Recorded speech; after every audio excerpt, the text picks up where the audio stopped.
హైదరాబాద్ లో జరగబోయే మనీ మంత్ర money manifestation classes కి ఇప్పుడే కాల్ చేసి రిజిస్టర్ అవ్వండి. నమస్కారం అండి, డాక్టర్ శ్రీ ఆచార్య అనంతకృష్ణ స్వామి గారు. నమస్కారం. మరి ఈరోజు ఎస్పెషల్లీ ఆడవాళ్ళకి సంబంధించి ఏ టిప్స్ ఇవ్వబోతున్నారు? ఖచ్చితంగా వేటిని అవాయిడ్ చేయాల్సిన అవసరం ఉంది అంటారు. అండ్ దాంతోపాటు చాలా సందర్భాల్లో కొన్ని అవాయిడ్ చేయాలి, ఈ లక్షణాలు ఉండకూడదని మీరు చెప్తారు. కాబట్టి మరి ఈ ఎపిసోడ్లో ఏం చెప్పబోతున్నారు? డాక్టర్ సచిన్ రాజ్ అత్యాధునిక వరల్డ్ క్లాస్ ఫిజియోథెరపీ ట్రీట్మెంట్ తో అన్ని రకాల నొప్పులకు శాశ్వత పరిష్కారం. మనం ఇప్పుడు ఆడవాళ్ళ గురించి ఎపిసోడ్ చేస్తున్నాం కాబట్టి నేను ముందే చెప్పాను ఏంటంటే, ధైర్యం ఉన్న వాళ్ళే ఈ సబ్జెక్ట్లోకి రావాలి, నా వీడియోలు వినాలి. ఓకేనా? ఇప్పటిదాకా ఇంటున్న వీడియోలు వేరు, ఇది కేవలం ప్రత్యేకంగా ఆడవాళ్ళ కోసం చేస్తున్నాం కాబట్టి మీరు ఈ సబ్జెక్టులోకి రావాలన్నప్పుడు నేను చెప్పిన పాటించినప్పుడే మీరు అనుకునేది మీరు సాధిస్తారు. మనం కొన్ని చెప్పుకున్నాం, కొన్ని టిప్స్ కూడా చెప్పుకున్నాము. మనం బయటకు వెళ్ళినప్పుడు కాలేజీ వెళ్తాం రాకూడదు. అలాగే ఏం చేయాలంటే, ముందుగా మీరు మౌనం వహించాలి. ఇంటికి ఇల్లాలు ఏదైనా చేయగలరు. ఆమె సరిగ్గా ఉంటే ఇల్లంతా సరిగ్గా ఉంటుంది. కాబట్టి ఫస్ట్ ఆఫ్ ఆల్ గట్టిగా రంకెలు వేయద్దు.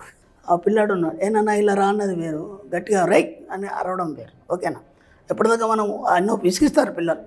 ఓకేనా? ఇటు భర్త, ఇటు అత్తమామ, ఇటు పిల్లలు, ఇవన్నీ బాగానే ఉంటాయి. సామరస్యంగా నెమ్మదిగా మాట్లాడే ప్రయత్నం చేయాలి. First point. రెండో పాయింట్, పదాలని వీలైనంత తగ్గించాలి. ఓకేనా? ఒక పదాన్ని సాగదీయడం కాకుండా ఏం చేయాలంటే, దాన్ని ఎంత వీలైతే అంత కట్ చేసి చెప్పాలి. ఓకే. మూడోది ఏంటంటే, మాటల్ని సాగదీయద్దు.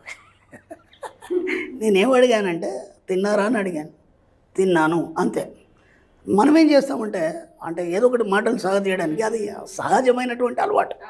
మా ఆడవాళ్ళకని కాదు, మగవాళ్ళు కూడా కొందరికి ఉంటుంది. మళ్ళీ మిమ్మల్ని పాయింట్అవుట్ చేస్తున్నాను కదా, మగవాళ్ళు కూడా కొందరు ఉంటుంది. మన సబ్జెక్టులు ఏం చేయాలంటే, తిన్నావా, తిన్నాను, అంతే. అంతేగాని నేను ఈ కూర వండాను, నువ్వే కూర వండావు, మా ఆయన కాదంటే బాగా ఇష్టం, లేదంటే మా పిల్లలకి ఇదంటే ఇష్టం, మొన్న మా అమ్మోళ్ళ ఇంటికి వెళ్ళాము, అక్కడ మా చిన్నడు చాలా మారం చేశాడు, వాడికి ఆ కూర నచ్చదంటే మా అమ్మకి తెలియదు, ఏదో వండేసింది. ఇదంతా ఏమవసరం మీరు అడిగారా? ఓకేనా? మీరు వాళ్ళ అమ్మని మీరు చూడలేదు, వాళ్ళ చిన్నగా మారం చేసింది మీకు సంబంధమే లేదు. ఇప్పుడు మనం ఏం చేస్తామంటే, ఊరికి ఇట్లా బటన్ నొక్కగానే ఆటోమేటిక్గా అన్నీ చెప్పేస్తాం. కాబట్టి ఎక్కువ చెప్పడం వల్ల ఏమవుతుందంటే, మన సీక్రెట్స్ అన్నీ బయటకు వస్తాయి. రష్యా కమ్యూనిస్ట్గా ఏర్పడడానికి బలపడడానికి కారణం స్టాలిన్ తన జీవితకాలంలో ఏనాడు కూడా 10 నిమిషాల కంటే ఎక్కువ మాట్లాడలేదు అక్కడ కూడా. ఓకేనా? ఎందుకు మాట్లాడలేదు అని అంటే, ఆయన డైరీలో రాసుకున్నాడు.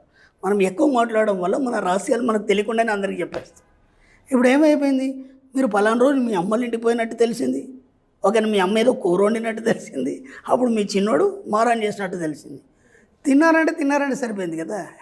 ఇప్పుడు తెలియకుండానే మీ సీక్రెట్స్ అన్నీ బయటకు వచ్చేస్తాయి. అర్థమవుతుందా? దాంతోపాటు మనం ఏం చేస్తామంటే, ఇక మన ఫ్యామిలీలో ఏమేమి ఉంది అవన్నీ పని చేసుకుంటానో, లేకపోతే బట్టలు తుక్కుంటానో, పక్క వాళ్ళతో అన్నీ చెప్పేస్తుంటాం. కాబట్టి ముందు ఏం చేయాలంటే, ఎంత అడిగితే అంతే మాట్లాడాలి. యాక్చువల్గా మాట్లాడద్దు, ఎంత వీలైతే అంత నిశ్శబ్దంగా ఉండాలి. ఎప్పుడు నిశ్శబ్దంగా ఉండడం వల్ల ఏమవుతుందంటే, మీ సుప్త చేతనాత్మక మనసు చైతన్యవంతం అవుతుంది. ఎప్పుడైతే మీ సుప్త చేతనాత్మక మనసు చైతన్యవంతం అవుతుందో, మీరు ఏవి కోరుకుంటే వస్తాయి. ఏవి కోరుకుంటే అవి రావాలన్నప్పుడు దాన్ని చైతన్యవంతం చేయాలి. చైతన్యవంతం చేయాలన్నప్పుడు ఇలాంటి పనికిరాని అన్ని దానికి అంటించద్దు. అర్థమవుతుందా? మీ అమ్మోళ్ళ ఇంటికాడ దానికి ఏమవసరం? మీకేం కావాలి? డబ్బు సంపద విషయం కావాలి కదా. నిరంతర డబ్బు సంపద ఆలోచనలు మాత్రమే దాంట్లో నింపాలి. ఇప్పుడు మనం ఏం చేస్తామంటే, ఇవన్నీ చెప్పేస్తాం. దీంతో ఏమైపోతుందంటే, అవంతా సబ్కాన్షియస్ మైండ్ తీసుకుంటాం. ఇప్పుడు డబ్బు సంపద విషయం మీ జీవితంలోకి ఎలా వస్తుంది? మళ్ళీ మీరేమంటారు, మా ఆయన ఇస్తే కానీ నాకు నడవదు, ఈ మంత్ అయినా తక్కువ ఇచ్చాడు, ఏమా అదేదో బిల్లు కట్టాలి, అది నువ్వు రేపు వస్తున్నావా, రేపు కడుతున్నావా, పోదామా, ఇన్స్టాల్మెంట్ అన్నావు, మా ఆయనకి ఇవ్వలేదండి. ఎందుకు ఇవ్వలేదు? మళ్ళీ స్టోరీ దాని వెనకాల. నేను మొన్ననే అడిగాను, ఆయన ఇలా అన్నాడు, లేకపోతే అక్కడ అలా అయింది. ప్రతి దగ్గర ఏ చిన్న విషయం వచ్చినా ఆ డిస్కషన్ని మనం పొడిగిస్తాం. కాబట్టి ఆడవాళ్ళ ముందు మాటలు తగ్గించుకోవాలి. ఓకేనా? మరి ఎందుకు చెప్తున్నా అంటే, ఈ సబ్జెక్ట్ అలా ఉంటుంది, కొంచెం కఠినంగా ఉంటుంది, కానీ ఖచ్చితంగా సాధ్యమవుతుంది. ఎందుకంటే ఎప్పుడో కొన్ని వేల లక్షల మంది ఆడవాళ్ళు మన సబ్జెక్ట్ వింటున్నారు. చాలామంది సక్సెస్ అయినారు, అచీవ్మెంట్స్ అయిన వీడియోలు, ఆడవాళ్ళ యొక్క అచీవ్మెంట్స్ మనకు చెప్పిన దాఖలాలు ఉన్నాయి. ఇది కేవలం స్పెషల్ వాళ్ళ కోసం చెప్తున్నాను. కాబట్టి వాళ్ళకి కావాల్సిన రెస్ట్రిక్షన్స్ ఏవైతున్నాయో అవన్నీ ఖచ్చితంగా మీరు పాటించినప్పుడు ఖచ్చితంగా అవి సక్సెస్ అవుతాయి. ఓకే? మాటలు తక్కువ మాట్లాడాలి. దాన్ని ఎక్కడ కూడా దాన్ని సాగదేదు, పొడపడదు. మీ రహస్యాల్ని ఎవరికి చెప్పొద్దు. అర్థమైందా? మన సబ్జెక్ట్లో కొన్ని ఉంటాయి. నీ డబ్బు రహస్యం, ఆరోగ్యం రహస్యం, బంధుత్వాల రహస్యాలు, ఇవన్నీ ఎవరితో చెప్పదు. ఇది మన సబ్జెక్ట్లో భాగాలి. అర్థమైందా? ఇప్పుడు మనం ఒక చిన్న ఎగ్జాంపుల్, ఇప్పుడు ఒక ఆవిడ సారీ షాప్ పెట్టుకోండి, మీరు ఆమె చాలా క్లోజ్, ఓకేనా? రోజు ఒకసారి ఆమెను వెళ్ళి పలకరిస్తారు. ఆమెకి ఏంటంటే, అమ్మో మా అక్కయ్య రాలేదే ఈరోజు, ఒకరోజు మీరు వెళ్ళకపోతే మా అక్కయ్య రాలేదే, లేకపోతే మా చెల్లెమ్మ రాలేదే, ఏదో ఒకటి చెప్తుంటుంది కదా. అదొక సెంటిమెంట్గా ఫీల్ అవుతారు మీరు. ఏంటంటే ఈరోజు మా అక్క రాలేదు కాబట్టి నాకు ఎందుకో కస్టమర్ ఎక్కువ రాలేదు, ఎక్కువ బిజినెస్ కాలేదు. ఒకటి ఈ అక్క వచ్చి అడగాలి ఆమెకి, ఏమని, ఎంత వచ్చింది కస్టమరు, ఇవాళ ఏమైనా బేరం చేసావా లేదా. ఆమెకి ఎందుకు, రిస్క్ అంతా ఈమెది, డబ్బులు ఈమె తెస్తుంది, బిజినెస్ గురించి ఆలోచనలు ఆమెకు తెలుసు, బిజినెస్ గురించి ఐడియా అంతా, ఏ మెటీరియల్ తెస్తే ఏది ఎక్కువ అమ్ముడిపోతుంది ఇవన్నీ ఆమెకు తెలుసు కదా. మరి ఈమె ఎందుకు అడగాలి, ఈమెకి ఆమె సమాధానం ఎందుకు చెప్పాలి? మనం ఏం చేసుకుంటామంటే ఒక సపోర్ట్ పెట్టుకుంటాం ఎప్పుడు కూడా, ఓకేనా? ఆ సపోర్ట్ పెట్టుకొని వాళ్ళు లేకపోతే మనకు నడవదేమో అని చెప్పేసి ఇతరుల మీద ఆధారపడతాం. కాబట్టి భర్త మీద కూడా ఆధారపడకండి మీరు. అర్థమవుతుందా? భర్త విషయంలో ఏం కోరుకుంటారా అంటే మిమ్మల్ని బాగా చూసుకుంటున్నట్టు, మీకు కావాల్సిన దానికంటే ఎక్కువ సంపాదించి తెస్తున్నట్టు. ఇది మాత్రమే ఉంచండి. భర్త అప్పుల గురించి కూడా ఎక్కడ మాట్లాడకండి. ఎందుకంటే మీరు అప్పుల గురించి మాట్లాడితే మళ్ళీ మీ జీవితంలో ఇంకెక్క అప్పులు అవుతాయి. చిన్న చిన్న విషయాలే, కానీ ఇవి మీకు తెలియదు. ఇది ఇప్పుడు మనం ఏం తెలియకుండా ఏమంటే, మొన్న అక్కడ తెచ్చాడు, ఇప్పుడు దీనికి అవసరం ఉంది, మళ్ళీ ఇంకెక్కడ తెస్తా అన్నాడు, ఖచ్చితంగా తీసుకొస్తాడు ఆయన అన్నప్పుడు ఏమైతే వీడు చచ్చినట్టు అప్పు చేయాలి. అర్థమైందా?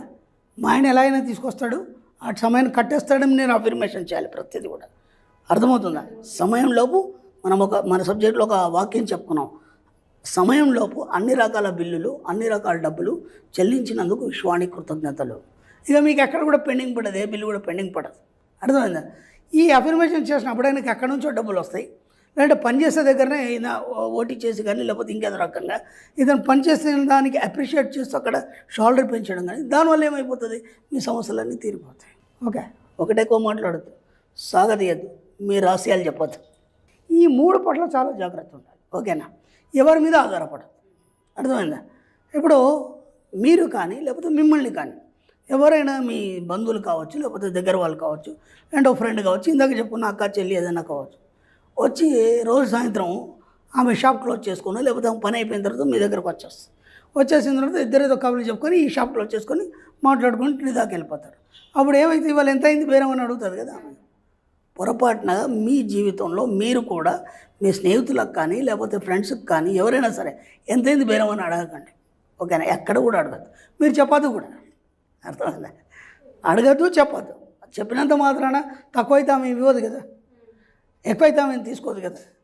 అక్కడ ఏమైపోద్దంటే అనవసరంగా మన బిజినెస్లో వేరే వాళ్ళు డిస్టర్బ్ చేసినట్టే అవుతుంది. కాబట్టి ఎక్కడ కూడా మీరు మీ యొక్క రహస్యాలను చెప్పకండి, డబ్బుకు సంబంధించిన రహస్యాలను చెప్పకండి. ఈ 4-5 మీరు ఖచ్చితంగా పాటించండి ఫస్ట్. కాబట్టి ఏ రహస్యాలు కూడా ఎవరితో చెప్పొద్దు అన్నప్పుడు మీరు ఎలా ఉండాలి? ఇప్పుడు ఏమైందంటే ఇవన్నీ మీరు అంచుకోవాలన్నప్పుడు, ఖచ్చితంగా నేను పాటించాలన్నప్పుడు ఏమవుతుందంటే ఎక్కడ ఒకటి జారిపోయి అయ్యో అని అనుకుంటారు. అలా జారిపోతే ఏం కాదు, మెల్లిగా తగ్గించే ప్రయత్నం చేయండి. ఇలా తగ్గించడం వల్ల ఏమవుతుందంటే మీకు మీరుగా ఒంటరిగా మాట్లాడుకోవడం అనేది మొదలవుతుంది. ఆ ఒంటరిగా ఎవరితో మాట్లాడతారంటే మీ సబ్కాన్షియస్ మైండ్తో మాట్లాడతారు. ఎప్పుడైతే సబ్కాన్షియస్ మైండ్తో మీరు మాట్లాడుతుంటారో ఆ ఆలోచనలు ఏవైనా సరే మీ జీవితంలో విజయాన్ని సాధించి పడతాయి. కాబట్టి వీలైనంత మాటలు తగ్గించండి, వీలైనంత పొడిగించకండి, ఎవరి మీద ఆధారపడకండి, మీ యొక్క డబ్బు రహస్యాలు ఎవరికి చెప్పకండి. తప్పకుండా sir. Thank you sir, thank you so much.